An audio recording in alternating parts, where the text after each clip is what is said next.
right, hello, and welcome to another Expert Insight interview. My name is John Golden from SalesPOP, online sales magazine, and now known as Coavera, formerly Pipeliner CRM. Joining you as usual from sunny San Diego, and today I'm delighted to be joined from Chicago, Illinois, by Brad Farris. How you doing, Brad? I'm really well. How are you? I'm excellent. And Brad, you're the founder of Anchor Advisors and a trusted advisor to agency and expert firm owners. Over 20 years, works side by side with hundreds of leaders to help them sharpen focus, raise prices, hire stronger teams, and scale sustainably past that 1 to 2 million ceiling into profitable $3 to $5 million firms. And that's what we're going to talk today about. So, I mean, what is it? Because there seems to be these thresholds, right? Yes. It's like getting to 1 million, Yep. getting to 1 million is really hard. Then you get to 1 million. And then it's like as you said, it's breaking that 1 to 2 million and then pushing on to 3 to 5 there and beyond those. But why is it a lot of people can get to that 1 million or maybe even, close to the 2 million, but then plateau? So getting to a million is often based on the sort of the hustle and the grit of the owner, right? Mhm. There's a lot of I'm doing stuff, I'm pushing things forward, and you have a team of people who are taking things off your plate, but it's often one direction where you're kind of handing work down to them, and they're handing problems up to you, and you're Right. solving problems and handing work back down to them. In order to get to that $3 to $5 million range, really you need to get out of the day to day. Like any part of the CEO's job that involves delivering services to clients is restricting the growth of the business. Mhm. When you're delivering services, you're not the CEO, you're the service delivery guy. Right. And so we have to first of all get out of delivering services to clients and then build a middle management team there who can really take on the day to day so that you as the CEO can start looking out 1 quarter, 2 quarters, a year, 2 years, because that's where that additional layer of growth starts to come. Yeah. So you say that that the success often comes from the owner, the founder, whatever is more about. It's not so much about what they do, is who they are or what they Yes, want to be. So that's talk to me right. a little bit about that, because that seems like a big that seems like a big mind shift. Yes. When you're in that emerging company profile as the leader, and you're driving home at the end of the day, you're kind of thinking about, oh, I had a good day because I got this done and I got this Mhm. done and I got this done, right? And so the way that we evaluate success in those early days is how much we accomplished. As your business gets bigger, driving home at the end of the day, what you're evaluating is how did I create the systems and the settings so that other people can get things done? And so that's a huge shift from someone who does things to someone who facilitates the work of others. Mm. And that is such a hard transition for somebody who's used to hustling, who's It used to is. having their hands in every part of the business. That's a real. And so, how do you help them? Because I always find that intellectually, everybody's like, Yes. "Oh yeah, delegation, yeah, Right. makes total Right. sense to me." But then in practice, like there's a lot of emotion tied up. There's also like, I give it to Brad. Brad's not doing it exactly the That's way right. I did it. Right. So, and instead of me going, well, actually, maybe I just leave Brad if the result is good or if he's doing whatever, that's fine. But how do you help them get out of that? Because I feel like you could drive yourself crazy with second guessing. So one of the things that I say over and over again is that we can't grow a business unless we're also growing ourselves. Good That point. as we ourselves grow as leaders, then the business grows underneath us, right? And so some of the things you're talking about there, that need to control, that the belief that when the company makes a mistake, that means I've made a mistake or that I've Mhm. done something wrong. Like there are a whole lot of beliefs that get tied up there that keep people in that more micromanaging way of doing things. And like you talked about, we're going to hire people that do things in different ways than we do. Mhm. And for some people, they're running around trying to make sure that nobody makes a mistake. They're worried that everyone's doing worse than they are. There's another group of people who are also worried about, well, what if they do it better than I am? Yeah. And that Mhm. that I'm not as important, that I'm not as essential to the day-to-day operating of the business, and that is threatening. And so Mhm. there's lots of different ways that we get tangled up in that doing phase that we have to untangle in order to get into the being phase. Yeah, and a lot of that seems tied, as you said, a lot of that seems tied up with our self-identity, Yes. right? And our own maybe insecurities and Yes. stuff like that, and so it's not a simple thing, is it? It's not, right. Like, one of the things that I talk about a lot with clients is developing our presence, our ability to be in the room, to be clear with whatever's happening. And Mhm. as much change as we have going on in the marketplace, that presence is ever more important, that we can be with what actually is without having to try to pretend that it's better than it is or worse than it is, but we can be with it as it is. And then from there, make decisions without having a lot of emotions that get tied up Mhm. in those decisions that cloud our judgment. Yeah. And I feel the other thing too is that often when companies reach these thresholds, like 1,000,000, two Yeah. million, whatever, there is the tendency sometimes to say, "Okay, what got us here can get us to the next level. Yes. We just need to do a lot more of it, right? We just Mhm. need to up so therefore maybe we need just to hire extra bodies. We just need." Mhm. And that is rarely the correct decision. That's correct, right. Well, and one of the ways we see that, like, if you think about the principle, they start thinking about, well, how do I get someone who can run this department the way I would run it, right? They Mhm. want to kind of Yeah. clone themselves and look for people that are exactly like them. But actually, we create stronger teams by hiring people that are different from us and Mhm. by breaking down the role. So instead of looking for someone who can do all the things that you can do, maybe that's 3 roles, maybe that's 4 roles, and breaking it apart makes it easier to hire someone who's actually expert in that one area. And this happens in larger organizations too. I mean, the VP of sales looks for salespeople that look just like the way he looked when he was coming up, right? Mhm. And that creates sort of a monoculture that doesn't have the diversity that we need in order to meet the moment. And I feel like another thing too is, as you said, is that even that hiring process is the role clarity is like we're very bad at clarifying what a role Very actually bad. is and what they should do. Yeah, let's face it, most people grab a resume off the internet or no, resume, a job description Job off the description, yeah. internet and just change the name on it Yeah. or whatever. Yeah. Yeah. And therefore, obviously, don't even look at it. And then the person comes in and they don't have role clarity. And then that then can you can get a little bit of confirmation bias. See, nobody else can really do this. There you go. Exactly. That's right. That's right. Role clarity is something that's so important. Um, One of the questions I'll often ask team members if I'm coming in to coach with a CEO or a Mhm, VP, I'll ask the team members, um, what does success look like in this role? And a shocking number of people will say, I don't know. mm, And if people don't know what success looks like, they're probably not going to do it. Right. yeah. And then the other question I ask is, what do you have to do to get fired around here? And there's rarely any clarity about that either. It's like if you steal money or maybe punch the boss, like, and so to have clarity around both of those things creates an atmosphere where you're going to get a lot more performance. When people Mhm. understand what success looks like, they're more likely to produce that success. And when they understand how they get fired, they're probably not going to do those things. Yeah, no, absolutely. No, I think that's a really good point, and I think the clarity issue is a huge one. And here's another part. So when you work with companies and you work with founders and stuff, and you Yeah. you help them maybe raise their prices, right? Yes. That's always a big one because you're asking them to be very confident in the value that they're creating, to Yes. be able to look somebody in the eye or virtue, whatever, and Yep. say, this is the price.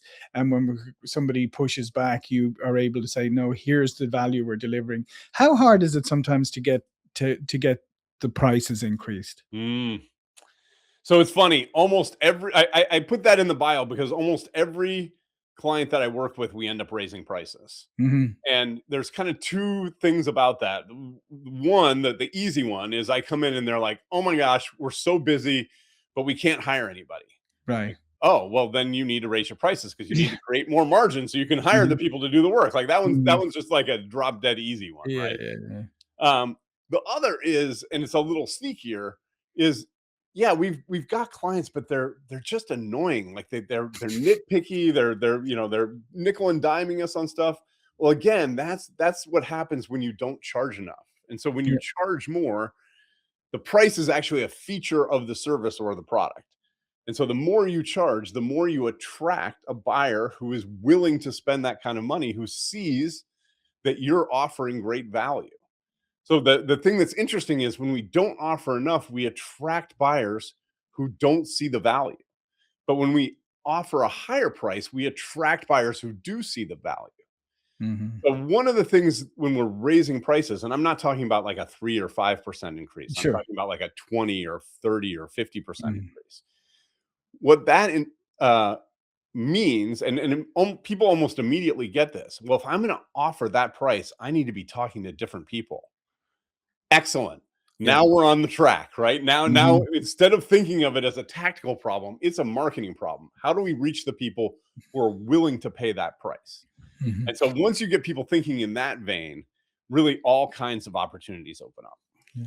And I guess that's a good point. And I guess as part of that, even the work that early on you do is oftentimes like getting to the million, 2 million, right? The customer base can be quite diverse, like because Yes. let's face it, I mean, you grab everybody you can when you're building a That's right. business. That's right.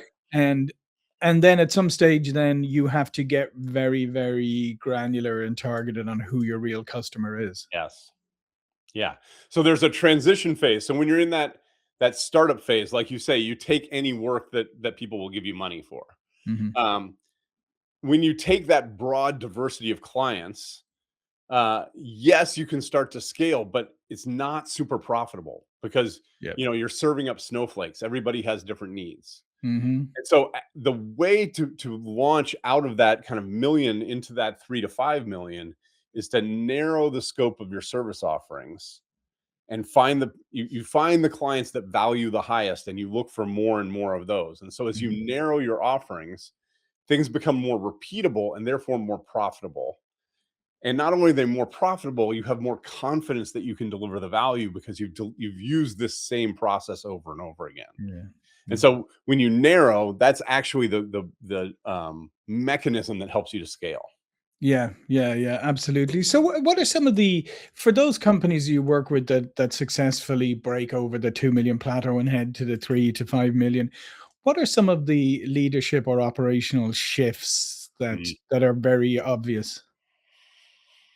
So the first is we talked about the CEO not being so Mhm. deeply embedded in the business, and a conversation they often had with me is, well, if I'm not doing that, Brad, what am I doing?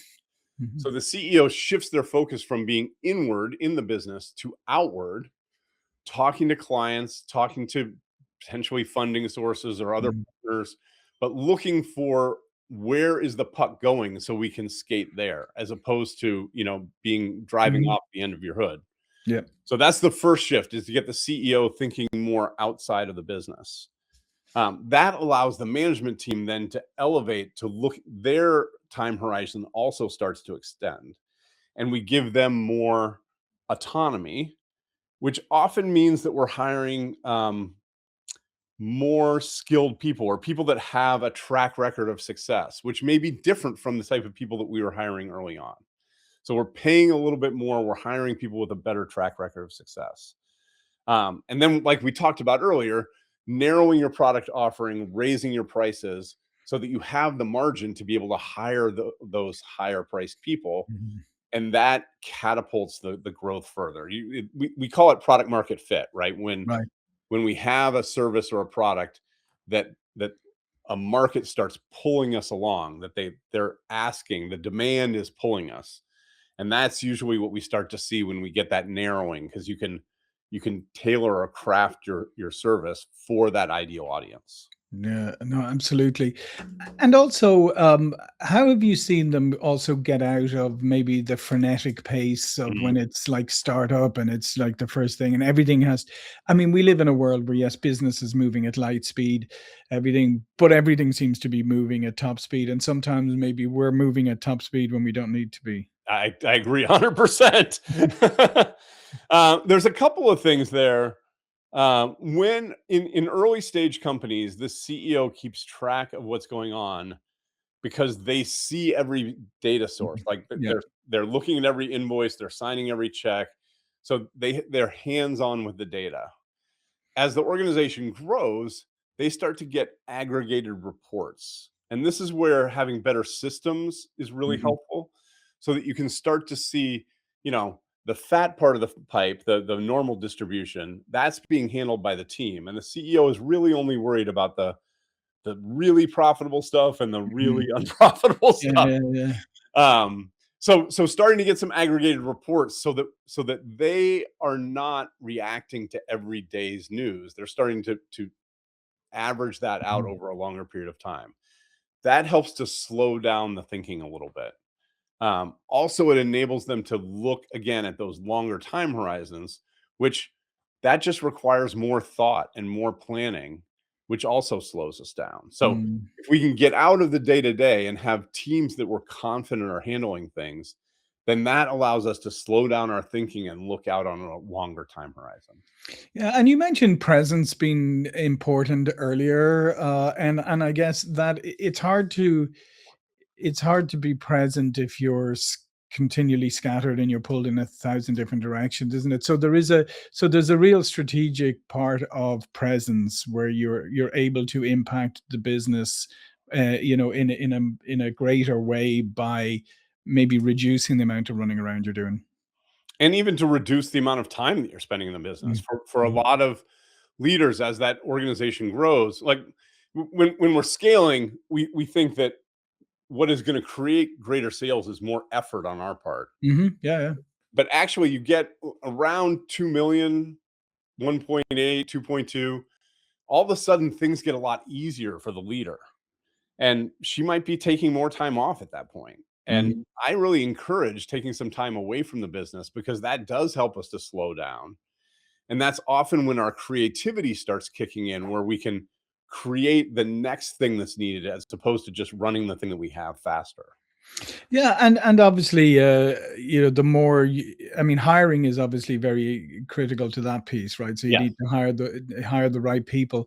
But isn't it true? I mean, you're more likely to be able to attract better candidates that if the company is growing, if it's well organized, if it's clear about if it's if it's good value, premium pricing, all of that, you're gonna attract better people. Yes, you're going to attract better people and it's going to make it easier for you to evaluate whether you have the right person. Hmm. That when you know where you're going, then you can look for the people that have been there before. But if you're kind of going every direction at once, you want these generalists, which are either really, really expensive or not so good at so many of the things. Hmm. So yeah, hiring is super critical. And I mean, that is one place where I expect the CDO to remain a little bit hands-on, Yeah. especially at that top level, to Hmm. really focus on building that team and strengthening that team because that's the engine of your growth. Yeah, and plus, let's face it. I mean, it's small companies growing like that. Their culture tends to uh, be formed by from the founder, Yes.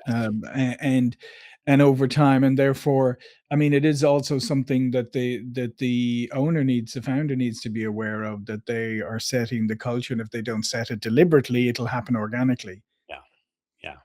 And it's an interesting conversation to have with a founder. Like you were talking about, uh, sometimes founders their values get rooted in that startup phase, Hmm. the hard work and the Yeah. speed and the customer centric and those kind of things, and helping folks to see that who we were had advantages. Like it got us to where we are now, but where we're going might require a different culture. And as the organization gets larger and you're bringing in more of these people with strong track records, they're not necessarily there to work 100 hours a week and they're not Hmm. there to fill in for other people. They want to have an accountability system so that their expertise can show and they can trust that other people are getting things done.